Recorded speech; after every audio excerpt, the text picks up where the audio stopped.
ജമ്മു കശ്മീർ നിയമസഭാ തിരഞ്ഞെടുപ്പിന്റെ മൂന്നാം ഘട്ടം അടുക്കാറായി. മൂന്നാം ഘട്ട നിയമസഭാ തിരഞ്ഞെടുപ്പിന് തൊട്ടു മുൻപ് ജമ്മു കശ്മീരിൽ ബിജെപിക്കെതിരെ പ്രചരണം കടുപ്പിച്ചിരിക്കുകയാണ് കോൺഗ്രസ്.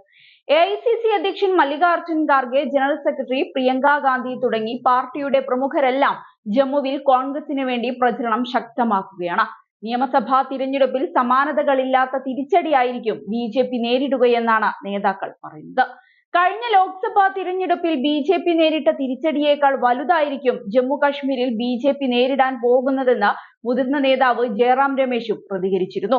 ജമ്മു കശ്മീരിൽ പ്രചരണം അവസാന ഘട്ടത്തിലേക്ക് അടുത്തിരിക്കുകയാണ്. ജമ്മു കശ്മീരിന് എന്തുകൊണ്ട് സംസ്ഥാന പദവി പുനഃസ്ഥാപിച്ചില്ലെന്ന ചോദ്യത്തിന് ഇതുവരെയും മറുപടി നൽകാൻ പ്രധാനമന്ത്രിക്ക് സാധിച്ചിട്ടില്ല. സംസ്ഥാന പദവി തങ്ങൾക്ക് മാത്രമേ പുനഃസ്ഥാപിക്കാൻ കഴിയൂവെന്ന അമ്പരപ്പിക്കുന്ന വാദമാണ് അദ്ദേഹം മുന്നോട്ട് വയ്ക്കുന്നത്. സംസ്ഥാന പദവി ഇല്ലാതാക്കിയതിന്റെ ഉത്തരവാദിത്വം ഏറ്റെടുക്കാൻ പോലും പ്രധാനമന്ത്രി തയ്യാറാകുന്നില്ല. ഓഗസ്റ്റ് 5-ന് പാർലമെന്റിൽ വിഷയത്തിൽ പ്രതികരിക്കാൻ പോലും അദ്ദേഹത്തിന് സാധിച്ചില്ല. 2022 വരെ ജമ്മുവിൽ വരാൻ പോലും അദ്ദേഹം തയ്യാറായില്ല. കശ്മീരിലേക്കാകട്ടെ 2024 വരെയും കാലുകുത്തുകയും ചെയ്തിട്ടില്ല. 2024 ലോക്സഭാ തിരഞ്ഞെടുപ്പിൽ രാജ്യത്തുടനീളം അദ്ദേഹം 41 സ്ക്രിപ്റ്റഡ് അഭിമുഖങ്ങൾ നടത്തി. എന്നാൽ ജമ്മു കശ്മീരിൽ ഒന്നുപോലും നടത്തിയിട്ടില്ല. ജൂൺ 4-ന് ലോക്സഭാ തിരഞ്ഞെടുപ്പിലേറ്റ കനത്ത തിരിച്ചടിയേക്കാൾ വലിയ ആഘാതമായിരിക്കും ജമ്മുവിൽ പ്രധാനമന്ത്രി നേരിടാൻ പോകുന്നതെന്ന് ജയറാം രമേശ് പറഞ്ഞു. മൂന്നാം ഘട്ടത്തിൽ 40 മണ്ഡലങ്ങളിലാണ് വോട്ടെടുപ്പ് നടക്കുന്നത്. ജമ്മുവിലെ ജമ്മു, ഉധംപൂർ, സാംബ, കത്വ വടക്കൻ, കശ്മീരിലെ ബാരാമുള്ള, ബന്ദിപ്പോര, കുപ്വാര എന്നിവിടങ്ങളിലാണ് വോട്ടെടുപ്പ്. സംസ്ഥാനത്തിന്റെ പ്രത്യേക പദവി എടുത്തു കളഞ്ഞതിനു ശേഷമുള്ള ആദ്യ തിരഞ്ഞെടുപ്പാണിത്. അതുകൊണ്ട് തന്നെ ബിജെപിയെ സംബന്ധിച്ച് തിരഞ്ഞെടുപ്പ് നിർണായകവുമാണ്. 2014-ലാണ് സംസ്ഥാനത്ത് അവസാനമായി തിരഞ്ഞെടുപ്പ് നടന്നത്. ഇന്ന് ബിജെപിയും PDPയും സഖ്യത്തിലാണ് ഭരണത്തിലേറിയത്.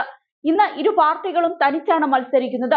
നാഷണൽ കോൺഫറൻസും കോൺഗ്രസും സഖ്യത്തിലാണ് തിരഞ്ഞെടുപ്പിനെ നേരിടുന്നത്. അതേസമയം ബിജെപിയെ സംബന്ധിച്ച് അവർക്ക് കൂടുതൽ സ്വാധീനമുള്ള മേഖലകളിലാണ് അവസാന ഘട്ടത്തിൽ തിരഞ്ഞെടുപ്പ് നടക്കാൻ പോകുന്നത്. തിരഞ്ഞെടുപ്പ് അവസാന ഘട്ടത്തിലേക്ക് കടക്കുമ്പോൾ അവർ പക്ഷേ കൂടുതൽ ആത്മവിശ്വാസത്തിലുമാണ്. കേന്ദ്രഭരണ പ്രദേശമായ ജമ്മു കശ്മീരിൽ തങ്ങൾ സർക്കാർ രൂപീകരിക്കുമെന്ന കാര്യത്തിൽ പൂർണ്ണ ആത്മവിശ്വാസമുണ്ടെന്നാണ് ജമ്മു കശ്മീർ ബിജെപി അധ്യക്ഷനായ രവീന്ദർ റെയ്ന അവകാശപ്പെട്ടത്.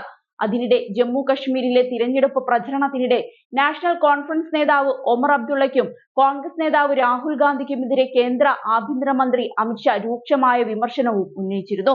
ആർട്ടിക്കിൾ 370, ആർട്ടിക്കിൾ 35A എന്നിവയും ജമ്മു കശ്മീരിന് പ്രത്യേക പതാകയും തിരികെ കൊണ്ടുവരണമെന്ന നാഷണൽ കോൺഫറൻസിന്റെ ആവശ്യത്തെ കോൺഗ്രസ് നേതാവ് രാഹുൽ ഗാന്ധി പിന്തുണയ്ക്കുന്നുണ്ടോ എന്ന് ചോദിച്ച് ഉത്തർപ്രദേശ് മുഖ്യമന്ത്രി യോഗി ആദിത്യനാഥ് വ്യാഴാഴ്ച കോൺഗ്രസിനെ കടന്നാക്രമിച്ചു. അതേസമയം ജമ്മു കശ്മീർ നിയമസഭാ തിരഞ്ഞെടുപ്പിന്റെ ആദ്യഘട്ടത്തിൽ 2014 തിരഞ്ഞെടുപ്പിലെ വോട്ടിംഗ് ശതമാനവുമായി താരതമ്യം ചെയ്യുമ്പോൾ കുറവാണെന്നാണ് തിരഞ്ഞെടുപ്പ് കമ്മീഷന്റെ കണക്കുകൾ പറയുന്നത്. 10 വർഷത്തെ ഇടവേളയ്ക്ക് ശേഷം നടക്കുന്ന ആദ്യ നിയമസഭാ തിരഞ്ഞെടുപ്പിൽ മുൻകാല വോട്ടിംഗ് റെക്കോർഡുകൾ ഭേദിക്കുമെന്നായിരുന്നു പ്രതീക്ഷ.